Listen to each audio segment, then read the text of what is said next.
ফেসবুকে একটা কথা দেখলাম, সেটা হলো একজন নির্বাহী ম্যাজিস্ট্রেট নাকি একটা পোস্ট করেছে। তিনি লিখিছে আবু সাইদ সন্ত্রাসী ছিল।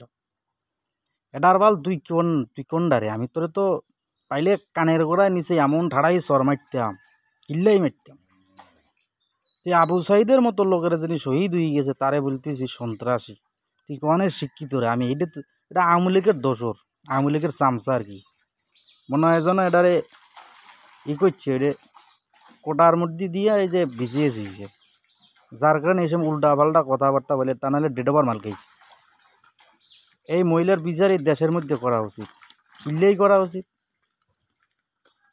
আরে ভাই, দ্বিতীয় স্বাধীনতা বলতে যেটা আমরা বুঝতেছি, মানে স্বাধীন তো হয়েছে দেশ, এটা সত্য 71 সালে স্বাধীন হয়েছে, এটা মানতেছি।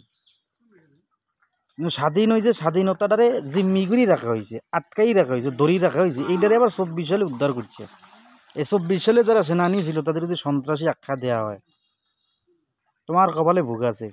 তুমি আওয়ামী লীগ করতে বেশ ভালো কথা, তোমার নির্বাহী ম্যাজিস্ট্রেট হওয়ার দায়িত্ব বা কোনো জ্ঞান আমি মনে করি না তোমার আছে।